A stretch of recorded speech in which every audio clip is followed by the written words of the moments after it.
Hi friends, ನಾನಿವತ್ತು ಮನೆಯಲ್ಲೇ ಇರುವಂಥ ಅಕ್ಕಿನ ಯೂಸ್ ಮಾಡಿಕೊಂಡು ಮೊಟ್ಟೆ ದಮ್ ಬಿರಿಯಾನಿ ಹೇಗೆ ಮಾಡೋದಂತ ಹೇಳ್ಕೊಡ್ತೀನಿ. ಚೆನ್ನಾಗಿರುತ್ತೆ, ಈಸಿ ಆ್ಯಂಡ್ ಬೇಗ ಮಾಡೋವಂಥ ಬಿರಿಯಾನಿ ಆಗಿರುತ್ತೆ. ಇನ್ನೂ ನನ್ನ ಚಾನಲ್ಗೆ ನೀವು ಸಬ್ಸ್ಕ್ರೈಬ್ ಆಗಿಲ್ಲ ಅಂದರೆ ದಯವಿಟ್ಟು ಸಬ್ಸ್ಕ್ರೈಬ್ ಮಾಡಿ, ಸಪೋರ್ಟ್ ಮಾಡಿ, ಲೈಕ್ ಮಾಡಿ ಆ್ಯಂಡ್ ಕಮೆಂಟ್ ಮಾಡಿ. ಈಗ ಈ ಬಿರಿಯಾನಿ ಹೇಗೆ ಮಾಡೋದಂತ ಹೇಳ್ಕೊಡ್ತೀನಿ. ಫಸ್ಟು ಪಾತ್ರೆಯಲ್ಲಿ ಎಣ್ಣೆ ಹಾಕಿ ಅದಕ್ಕೆ ಸ್ವಲ್ಪ ಚಿಲ್ಲಿ ಪೌಡರ್, ಸ್ವಲ್ಪ ಅರಿಶಿನ ಮತ್ತು ಸ್ವಲ್ಪ ಸಾಲ್ಟ್ ಹಾಕ್ಕೊಂಡು ಮೊಟ್ಟೆನ ಬಾಯ್ಲ್ ಆಗಿರೋ ಸ್ಪ್ಲಿಟ್ ಮಾಡ್ಕೊಂಡು ಫ್ರೈ ಮಾಡ್ಕೋಬೇಕು. ಫ್ರೈ ಮಾಡ್ಕೊಂಡ್ರೆ ಚೆನ್ನಾಗಿರುತ್ತೆ ಟೇಸ್ಟು. ಎರಡು ಸೈಡ್ ಫ್ರೈ ಮಾಡ್ಕೋಬೇಕು.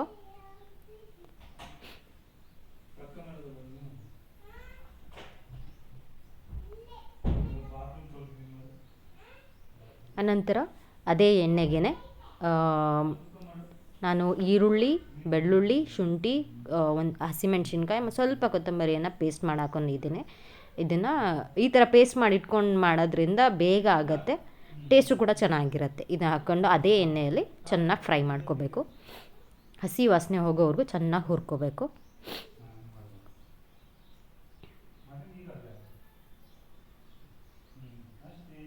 ಇನ್ನೊಂದು ಕಡೆ ನಾನು ಅಕ್ಕಿನ ಸ್ವಲ್ಪ ಮಸಾಲ ಪದಾರ್ಥನ ಹಾಕ್ಕೊಂಡು ಸ್ವಲ್ಪ ಕೊತ್ತಂಬರಿ, ಸ್ವಲ್ಪ ಎಣ್ಣೆ ಹಾಕ್ಕೊಂಡು ಬಾಯ್ಲ್ ಮಾಡಿ ಇಟ್ಕೊಂಡಿದ್ದೀನಿ.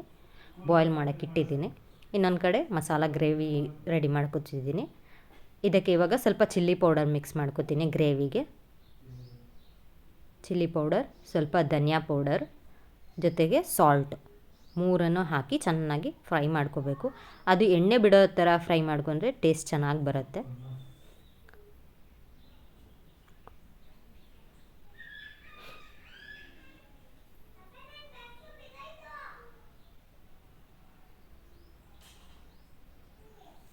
ಈಗ ಇದಕ್ಕೆ ನಾನು ಟೊಮ್ಯಾಟೋನ ಪೇಸ್ಟ್ ಮಾಡಿ ಇಟ್ಕೊಂಡಿದ್ದೀನಿ, ಅದನ್ನು ಕೂಡ ಹಾಕೋಬೋದು. ಹಾಕ್ಕೊಂಡು ಚೆನ್ನಾಗಿ ಫ್ರೈ ಮಾಡಬೇಕು. ಇವಾಗ ಇದಕ್ಕೆ ನೀವು ಬಾಸುಮತಿ ರೈಸ್ ಕೂಡ ಯೂಸ್ ಮಾಡ್ಬೋದು, ಚೆನ್ನಾಗಿರುತ್ತೆ. ಬಟ್ ಮನೆಯಲ್ಲಿ ಇರೋದ್ರಲ್ಲಿ ಮಾಡೋ ಅಂಥ ರೆಸಿಪಿ ತೋರಿಸ್ತಾ ಇದ್ದೀನಿ. ಬೇಗ ಮತ್ತು ಈಸಿಯಾಗಿ ಮತ್ತು ಬೇಗ ಆಗುತ್ತೆ ಅಡುಗೆ.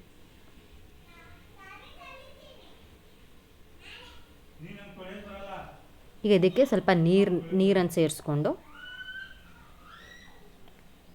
ಗ್ರೇವಿ ಸ್ವಲ್ಪ ಒಂದು ಗ್ಲಾಸಷ್ಟು ನೀರು ಹಾಕ್ಕೊಂಡು ಅದಕ್ಕೆ ಮೊಟ್ಟೆನ ಸ್ಪ್ಲಿಟ್ ಮಾಡಿರೋದನ್ನ ಹಾಕ್ಕೊಂಡು ಸ್ವಲ್ಪ ಹೊತ್ತು ಬೇಯಿಸ್ಕೊತೀನಿ. ಅದಾದಮೇಲೆ ಇದಕ್ಕೆ ಲೇಯರ್ ಮಾಡ್ಕೊಳ್ಳೋಣ. ಇವಾಗ ರೈಸನ್ನು ನಾನು ಸೋಸ್ಕೊಂಡು ಇಟ್ಕೊಂಡಿದ್ದೀನಿ, ಅದನ್ನು ಇದಕ್ಕೆ ಮಿಕ್ಸ್ ಲೇಯರಿಂಗ್ ಮಾಡೋಣ. ಅದೇ ಗ್ರೇವಿಗೆ ಒಂದು ತವಾ ಇಟ್ಟು, ತವಾ ಮೇಲೆ ಈ ಗ್ರೇವಿ ಪಾತ್ರೆನಿಟ್ಟು ಅದ್ರ ಮೇಲೆ ಲೇಯರಿಂಗ್ ಮಾಡ್ಕೊಂಡು ದಮ್ ಹಾಕೋದ್ರಿಂದ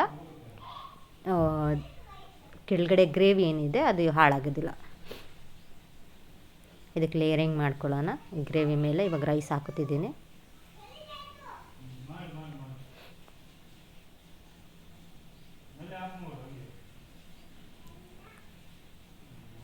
ಅದ್ರ ಮೇಲೆ ಸ್ವಲ್ಪ ಕೊತ್ತಂಬರಿ ಸೊಪ್ಪು ಹಾಕ್ಕೊಂಡು ಮುಚ್ಚಿ ಒಂದು 10 ಮಿನಿಟ್ಸ್ ದಮ್ ಆಗಕ್ಕೆ ಬಿಡಬೇಕು.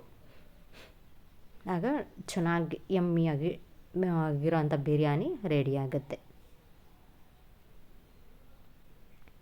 ಇನ್ನು ಯಾವುದೇ ಥರ ರೆಸಿಪೀಸ್ ವೀಡಿಯೋಸ್ ಬೇಕಂದರೆ ದಯವಿಟ್ಟು ಕಮೆಂಟಲ್ಲಿ ಕಮೆಂಟ್ ಮಾಡಿ. ಇನ್ನು ನನ್ನ ಚಾನಲ್ಗೆ ಸಬ್ಸ್ಕ್ರೈಬ್ ಆಗಿಲ್ಲ ಅಂದರೆ ದಯವಿಟ್ಟು ಸಬ್ಸ್ಕ್ರೈಬ್ ಆಗಿ ಸಪೋರ್ಟ್ ಮಾಡಿ. Thank you.